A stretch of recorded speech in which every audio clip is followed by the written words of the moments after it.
우리는 방금 전반기 학습 세례주의를 맞이해서 한 명의 학습 교인을 세웠고 또 두 명의 세례 교인을 세웠습니다.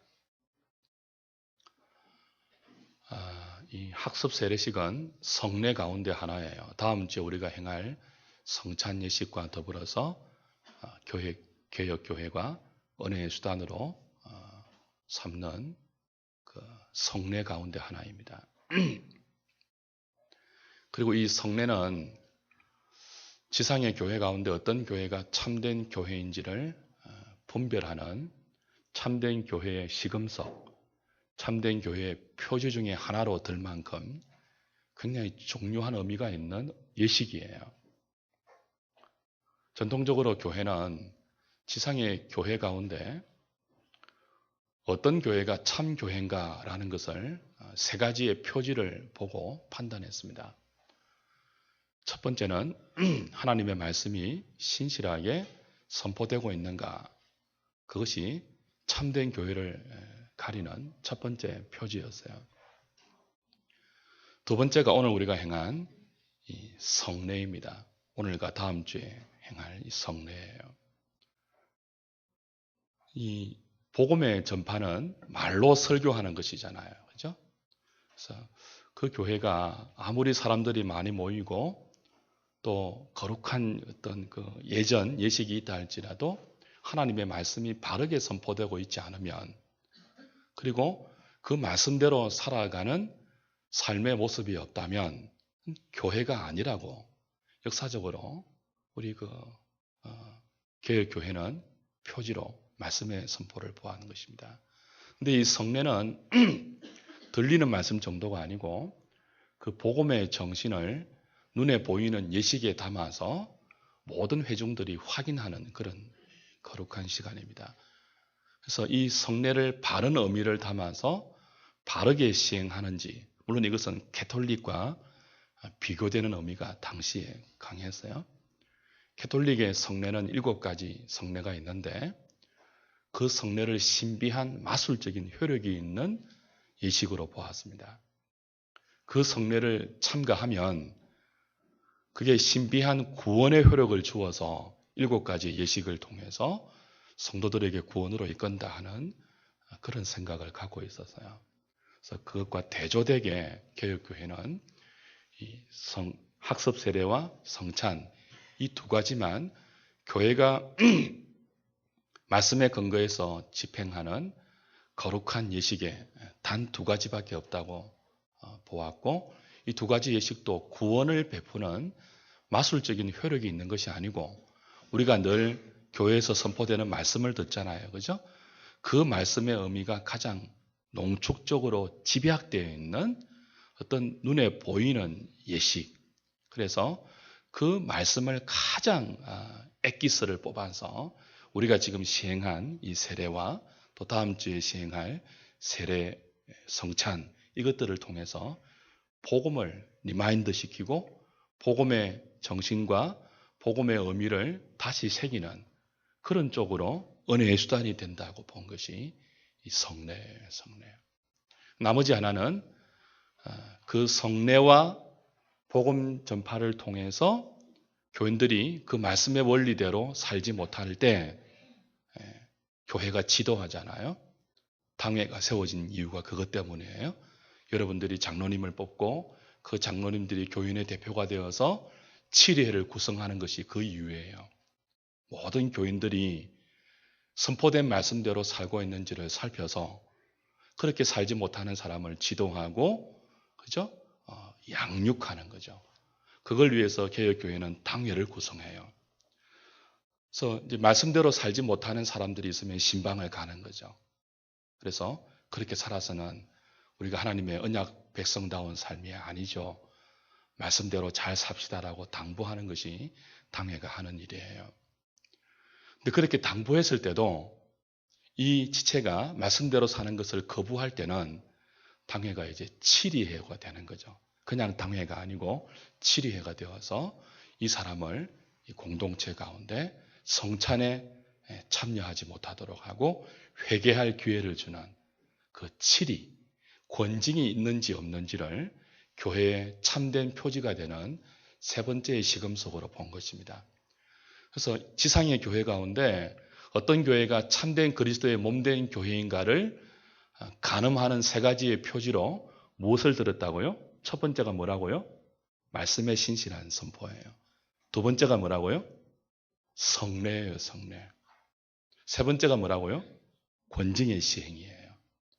이 세 가지가 잘 이루어지고 있을 때 그 교회는 어떤 교회라고요? 참된 그리스도의 교회라고 우리가 판단할 수 있는 거죠. 그 가운데 오늘 우리가 행한 학습 세례 시간 두 번째 교회의 표지가 되는 성례에 해당되는 것입니다. 그러니까 이건 단순한 하나의 기념 정도가 아니고 굉장히 중요한 영적인 의미가 있는 거죠. 왜 이렇게 성례가 참된 교회의 표지 중에 하나로 등장할 만큼 중요한 의미가 있는가? 그 의미를 오늘 좀 창세기 19장 함께 읽은 이 본문을 중심으로 해서 살펴보려고 해요. 우리가 오늘 학습과 세례를 베풀었어요. 그 중심에는 세례가 있는 거죠. 그 세례의 원형이 뭐냐라고 할 때 구약의 할례입니다. 할례. 오늘 우리가 어떤 날로 지금 예배를 드리고 있습니까? 주일로 지키고 있잖아요. 그죠? 그 이 주일의 원형이 뭐예요? 구약의 안식일이에요. 안식일. 날짜는 달라도 하나님을 예배하는 정신과 의미는 구약의 안식일의 의미와 똑같이 우리가 드리는 거죠. 그래서 주일의 원형이 안식일인 것처럼 오늘 우리가 교회가 성례를 베푸는데 세례를 베푸는데 그 세례의 정신과 세례의 의미가 무엇인지를 알려면 원형으로 돌아가면 알 수 있어요. 세례의 원형이 뭐라고요? 할례예요. 할례. 세례의 예표이죠. 그래서 오늘은 이 창세기 17장이 최초로 등장하는 할례를 하나님이 명하시는 그런 장이란 말이에요.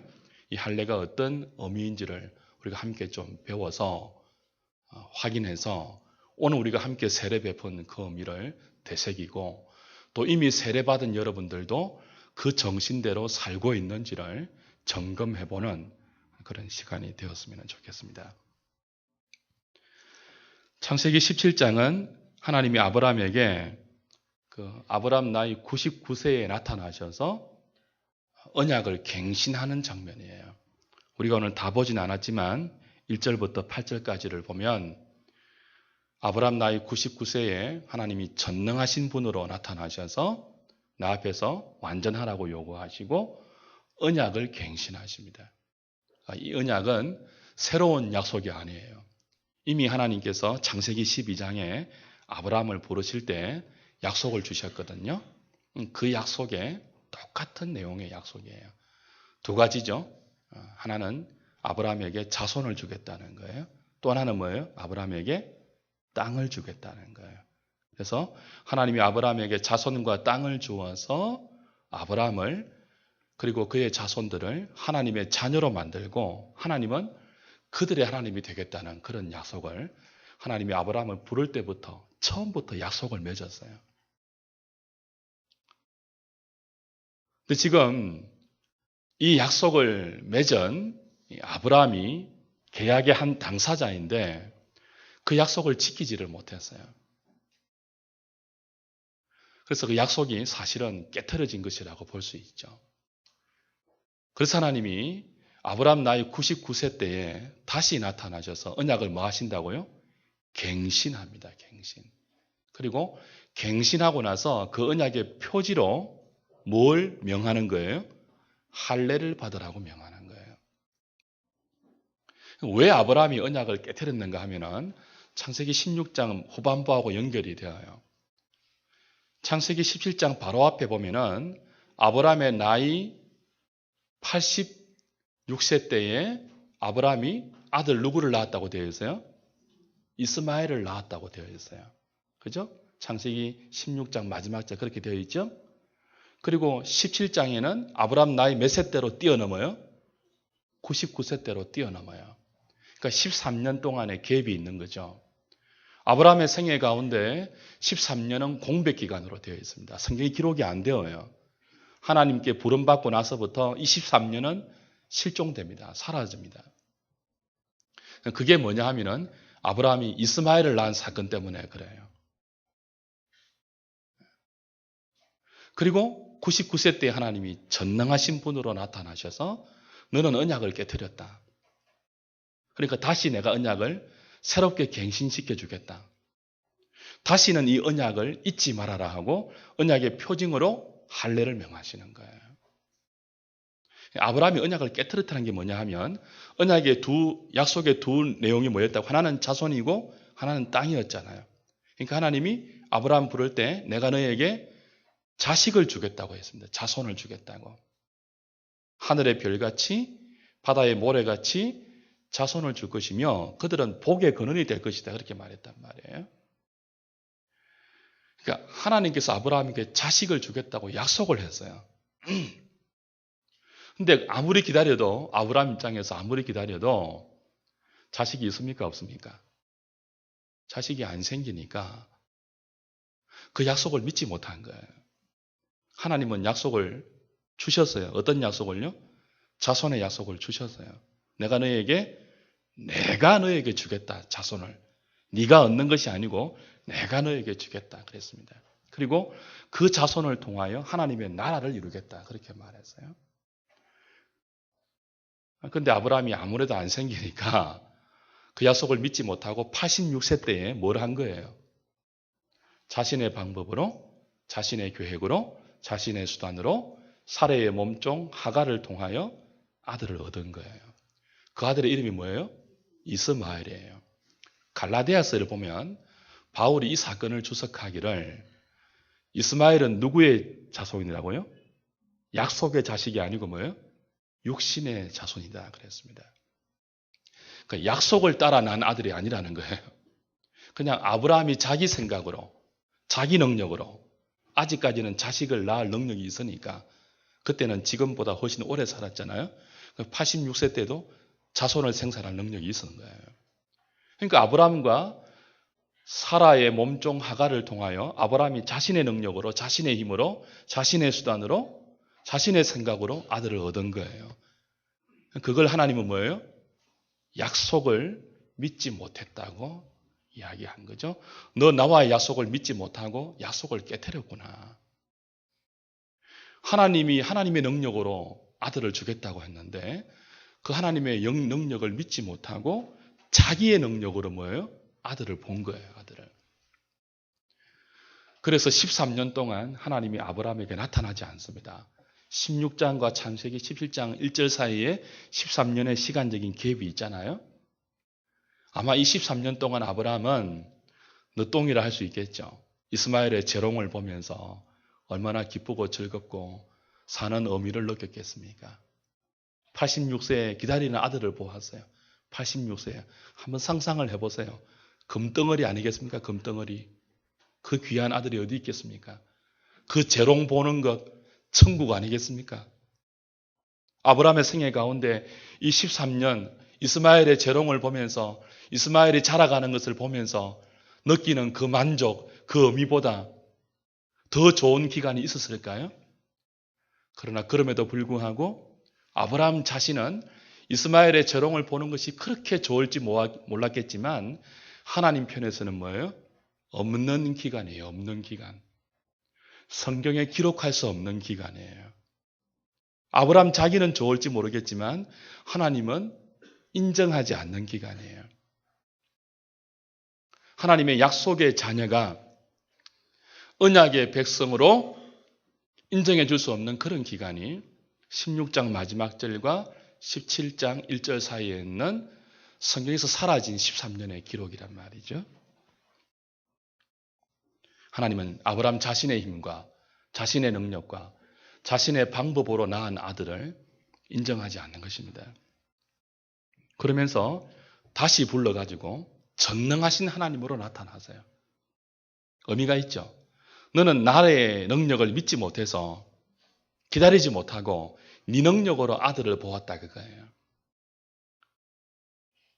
그리고는 이제 13년 후에 아브라함의 능력이 완전히 사라지는 99세 때예요. 자신의 수단으로 어떤 방법을 동원해도 더 이상 아들을 볼 수 없는 99세 때예요. 아브라함의 능력이 완전히 바닥에 내려간 그때에 나타나셔서 자기를 어떻게 계시하신다고요? 전능하신 하나님으로 계시하세요. 그리고는 너는 내 앞에 행하여 완전하라. 17장 1절 그렇게 되어 있죠. 그리고는 언약을 갱신시키는 거예요. 내가 너에게 자손을 줄 것이다. 너 이름 바꿔라. 아브라함에서 아브라함으로. 너 와이프 이름도 바꿔라.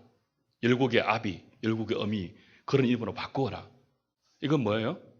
내가 약속의 자녀를 내 능력으로 주겠다는 거예요. 그래서 나는 그들의 하나님이 되고 너희들은 나의 백성이 될 것이다. 그 언약을 갱신시키고 나서 그 언약의 표지로 네가 이 약속을 믿고 언약 백성으로 살겠다면 그 표지로 무엇을 받으라고요? 네 몸에 할례를 행하라 라는 것이 오늘 본문의 내용이에요. 여러분 할례가 뭐예요? 할례가 오늘 나와 있죠. 표피를 남자의 표피를 베어버리는 거예요. 요즘 말로 하면 포경수술이에요. 근데 이상하지 않습니까? 할례는 언약의 표지거든요. 아까 우리 세례는 뭐라고요? 참된 교회의 표지예요. 근데 왜 이 할례가 언약 백성의 표지로 하나님이 명하신 것일까요? 다른 표지도 많은데 왜 하필이면 남자의 그 생식기 표피를 잘라내는 이것을 몸에 두게 하셔가지고 그게 언약 표지로 되게 했을까요? 이건 다른 사람은 사실 볼 수 없는 거거든요. 자기만 알 수 있는 표지잖아요. 자기만 볼일 볼 때 볼 수 있는, 확인할 수 있는 표지란 말이에요. 굉장히 중요한 의미가 있습니다. 그걸 잘라내는 것은 13년 전에 아브라함이 어떻게 했다고요? 자기의 힘으로 이스마엘을 얻었잖아요. 자기의 방법으로, 자기의 능력으로 이스마엘을 얻었단 말이에요. 그리고 그걸 대변하는 그 아브라함의 능력, 아브라함의 수단, 자식을 얻는 아브라함의 방식을 대변하는 생殖기 표피를 잘라낸다는 것은 뭐예요? 이제는 내가 내 능력으로 아들을 얻지 않겠습니다. 내 능력으로 살지 않겠습니다. 내 방법을 동원하지 않겠습니다. 자신의 의지, 자신의 계획, 자신의 생각, 자신의 힘, 자신의 능력을 잘라내는 것은 자기에 대해서 죽는다는 뜻이에요. 자기의 수단에 대해서 스스로 죽인다는 뜻이에요. 그걸 자기 몸에 자기만 알 수 있는 표시로 새기게 한 거죠. 그리고 볼일을 볼 때마다 확인하는 거예요. 이게 왜 생겼지? 아, 그거지. 내 힘으로 살면 안 되는 존재지, 나는. 내 능력으로 살아서는 안 되는 존재이지. 나는 하나님의 백성이고 하나님의 자녀인데 하나님의 자녀가 된다는 것은 내 능력을 끊어내고 하나님의 능력으로 산다는 거지. 나는 믿을 수 없지만 내 나이 99세인데 내가 어떻게 아들을 본단 말이지? 믿을 수 없지만 있을 수 없는 일이지만 하나님이 전능하신 분이라고 나에게 다시 가르쳐 주셨고 그 하나님의 전능하신 능력으로 약속의 아들을 주신다고 말씀하셨으니까 나는 그걸 믿는다 라는 것을 잘라내므로 자기 몸에 새긴 거예요. 내 능력으로 안 되고 누구의 능력으로요? 하나님의 능력으로 약속의 아들을 받겠다는 믿음의 고백을 자기만 알 수 있는 자기의 몸에 새기는 거예요. 그리고 하나님은 그것을 뭐라고 했다고요? 언약의 표징이다. 대대로 영원토록 하나님의 언약 백성들이 자기 몸에 새겨야 할 표징이다. 만약에 너희들 중에 남자가 이 할례를 받지 않으면 뭐라고요? 내 백성 중에서 끊어질 것이다. 왜냐하면 나를 믿지 않은 것이기 때문에. 그게 오늘 본문의 내용입니다. 그러니까 할례는 한마디로 하면 어떤 뜻이에요? 더 이상 뭐로 살지 않겠다는 거예요? 자신의 경험, 자신의 능력, 자신의 힘, 자신의 생각, 자신의 수단으로 살지 않겠다는 고백이에요. 그걸 어떻게 형상화했다고요? 자신의 표피를 잘라내므로 의미화한 거죠.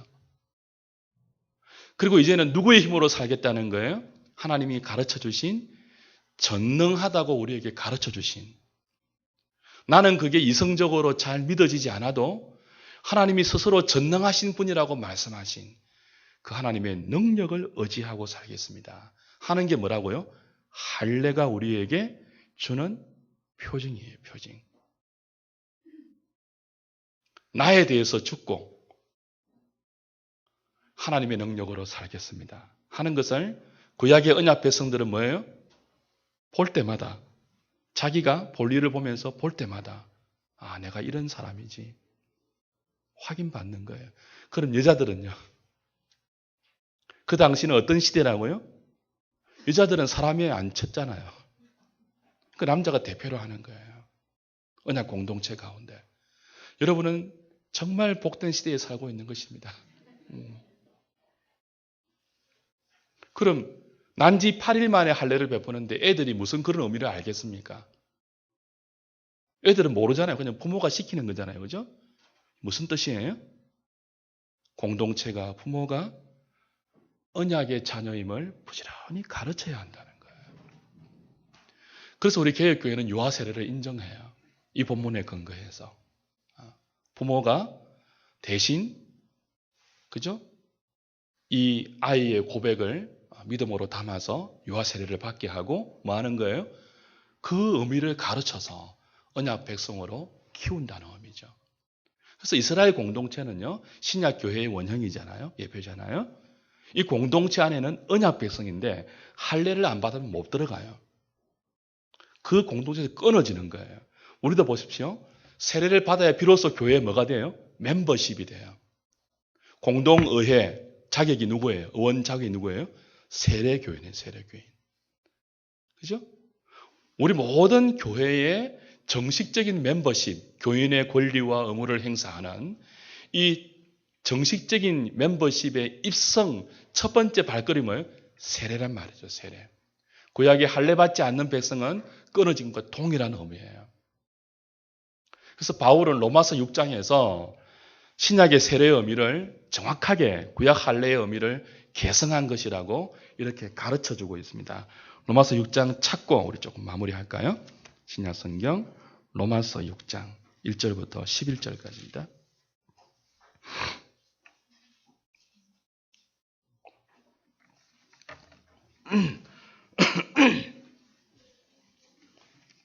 신약 성경 246페이지 로마서 6장 1절부터 11절까지 같이 읽습니다. 시작.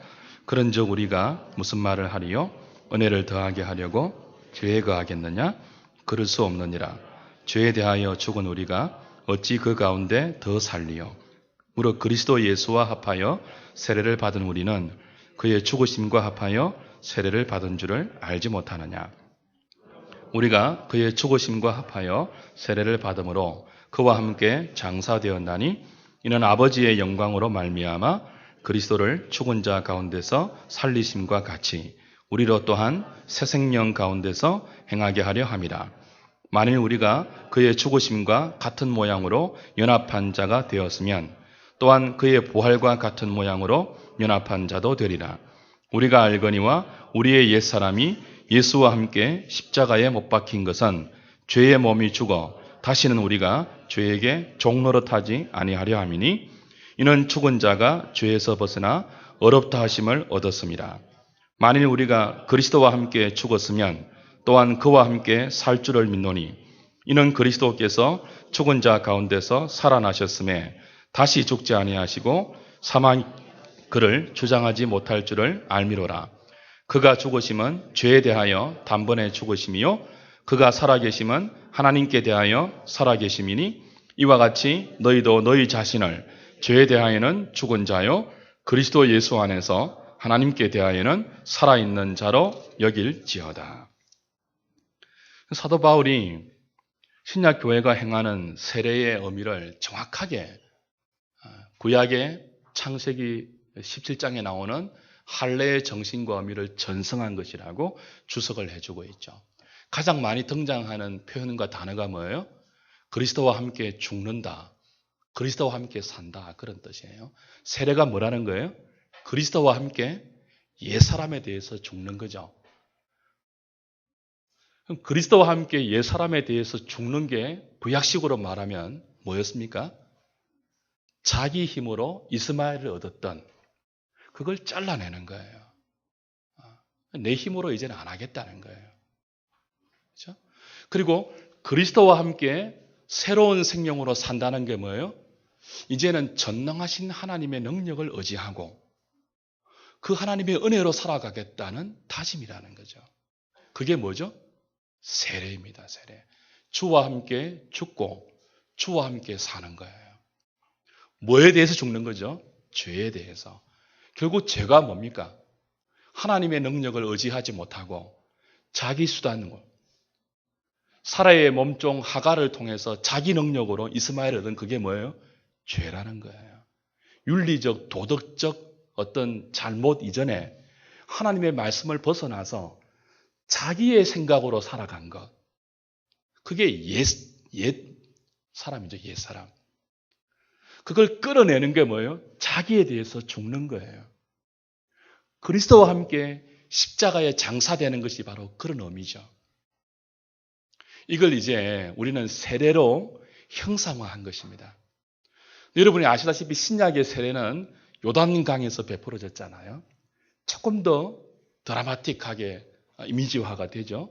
자, 세례는 세례받는 자가 요단강에 가서 뭐 합니까? 푹 들어가는 거예요. 들어가는 게 뭐였습니까? 물에 들어가면 어떻게 되는 거예요? 죽는 거잖아요. 옛 생활에 대해서 죽는 거죠. 죄에 대해서 죽는 거예요. 그 죄가 뭐라고 했죠? 자기 힘으로 살았던 거잖아요. 하나님의 약속을 믿지 못하고 자기 힘으로 무엇인가 일을 추진하고 자기 능력으로 무언가 성공해서 이스마엘의 재롱을 보면서 자기는 가장 어떤 그 행복한 시간을 구가했는지 모르겠지만 그러나 하나님의 기록에서 제외된 13년 죄란 말이죠. 죄. 거기에 대해서 죽는 거예요. 누구와 더불어? 그리스도와 더불어. 나를 위해서 십자가에 죽으신 그분을 믿는다는 것은 바로 그 옛 생활에 대해서 죽는 거죠. 나의 정과 욕심을 십자가에 못 박는 거죠. 그리고는 어떻게 하는 거예요? 물에 잠겼다가 푹 일어나잖아요. 그건 뭐예요? 다시 사는 거예요. 다시 사는 거. 그리스도가 무덤에 들어갔다가 무덤의 권세를 깨트리고 부활하심으로 모든 믿는 자에게 부활의 첫 열매가 되시고 새로운 생명을 입히는 능력을 주신 것처럼 세례받는 것이 그런 의미죠. 근데 우리는 왜 물에 안 들어가고 이렇게 머리에 물을 끼얹습니까? 왜 그렇게 세례를 베풀죠? 그래서 이 밥티죠. 이 세례라는 의미를 침례교에서는 침례로 번역하고 우리 장로교에서는 세례로 번역합니다. 침례는 세례를 인정 안 해요. 물로 뭐 그게 무슨 세례냐? 그 물 한 방울 해가지고 그게 무슨 세례냐? 푹 잠겨야지. 지금도 교회 뒤편에 침례교회는 뭘 해요? 수조를 만들어서 세례식 할 때는 꼭 들어가게 만들죠. 어떤 의미에서 영적이고 상징적인 의미에서는 침례가 훨씬 뭐예요? 드라마틱해요. 훨씬 우리에게 보이는 의미를 더 강화시켜요. 그러나 이 세례가 약한 게 아니에요. 세례는 말 그대로 씻는 거거든요. 씻는 것. 우리의 죄를 씻기는 거예요. 침례는 죽었잖아요. 그죠?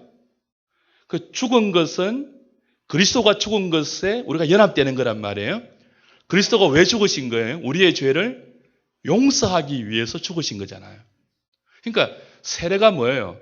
그 그리스도의 죽으심을 나의 죽음으로 믿는 자에게 그리스도의 용서를 의미하는 물기언점, 죄를 씻어내는 의식이란 말이에요. 동시에 뭐죠? 그 용서는 용서로 끝나는 것이 아니고 용서하신 그리스도께서 우리에게 믿는 자에게 새로운 부활의 능력을 주셔서 이제는 죄를 이길 수 있는 새 생명을 주신 그리스도와 연합한 의미가 물로 세례를 주는 것은 성령 세례의 원형이기도 합니다. 죄를 용서하실 뿐 아니고 죄를 씻으실 뿐 아니고 이 물 세례는 뭐죠? 세례 요한이 요단강에서 물 세례를 주면서 뭐라고 말했습니까? 나는 물로 세례를 주지만 내 뒤에 오시는 분은 뭐로 세례를 준다고요? 성령으로 세례를 주는. 그러니까 물 세례는 성령 세례의 예표입니다. 예표. 우리가 물로 세례를 주면서 예수님이 주시는 성령 세례를 형식화하는 거예요. 상징화하는 거예요. 이렇게 이미지화하는 거예요. 이게 어떤 구원의 효력은 있는 것이 아니지만 이제 이 자에게 뭐예요? 물로 세례 받는 이 자에게 그리스도가 성령으로 세례를 주셔서 주님과 하나 되게 하신다는 거죠. 그래서 오늘 로마서 6장에서는 뭐예요? 함께가 강조되잖아요. 그리스도와 함께 장사되고 그리스도와 함께 새로운 생명 가운데 일어나는 게 세례라는 거죠. 그래서 오늘 저와 여러분들은 두 명의 지체에게 세례를 베풀고 한 명의 지체에게 학설을 베풀었지만 이 눈에 보이는 예식을 통하여 세례의 의미를 다시 리마인드 시켜서 우리가 이런 존재이구나. 한순간도 뭐예요? 내 능력으로 살아서는 안 되는 존재이구나. 내 방법과 내 힘으로 살아서 비록 내가 성공할 수 있지만 내가 이스마엘이라는 아들을 얻을 수 있지만 그리고 그 아들의 재롱 때문에 기뻐할 수 있지만 하나님 편에서는 뭐예요? 기록할 수 없는, 인정할 수 없는, 의미할 수 없는 그건 약속의 자녀가 살아갈 수 있는 그런 어떤 기록이 아니고 그냥 네 능력으로, 네 정력으로, 네 수단으로, 네 계획으로 하나님의 약속을 어긴 죄에 불과한 시간이라는 것을 분명히 하시고 13년의 기간을 뛰어넘어서 하나님이 전능하신 분으로 나타나셔서 언약 새로 갱신하자. 다시 너는 언약의 의미를 알아야 돼. 그리고는 아브라함의 몸에 할례라는 언약의 표징을 주셔서 너 볼일 볼 때마다 기억해야 돼. 네가 누구냐? 네 힘으로 살아서는 안 돼. 비록 그게 성공처럼 보여질지 모르겠지만 그게 너한테 행복하고 즐겁고 기쁨을 줄지 모르겠지만 그게 뭐라는 거예요? 그건 네 인생이 아니야. 볼 때마다 확인하면서 내가 이런 존재이구나. 내 힘으로 살아서는 안 되는 존재이구나. 믿음으로 하나님의 능력을 의지하면서 하나님이 말씀으로 약속하신 그 약속의 방법을 기다리고 그 은혜로 살아야 할 사람이구나 하는 것들을 기억하는 것처럼 우리가 뭐예요? 내가 세례 받았다 하는 것을 늘 떠올릴 때마다 뭐예요? 그걸 리마인더 시키는 거예요. 나는 그렇지. 하나님의 은혜로 살아야 하는 사람이지. 그런 존재이지. 그걸 눈에 보이는 예식을 통하여 교회는 모든 지체들에게 교육하고 여러분은 또 그 가르침을 받아서 나가서 그렇게 사는 그 표지, 그게 세례인 것입니다. 오늘 저와 여러분들이 이 세례의 의미를 다시 한번 기억해서 우리가 어떤 존재라고요? 우리 힘으로 사는 것을 뭐예요? 스스로 잘라내어야 할 사람들이에요. 죽여야 할 사람들이에요. 그리고 어떻게 살아야 할 사람들이고요? 하나님의 약속을 믿음으로 신뢰하면서 하나님의 능력으로 살겠다고 결심하고 그 은혜를 구하는 저와 여러분 될 수 있기를 주의 이름으로 축복합니다. 기도하시겠습니다.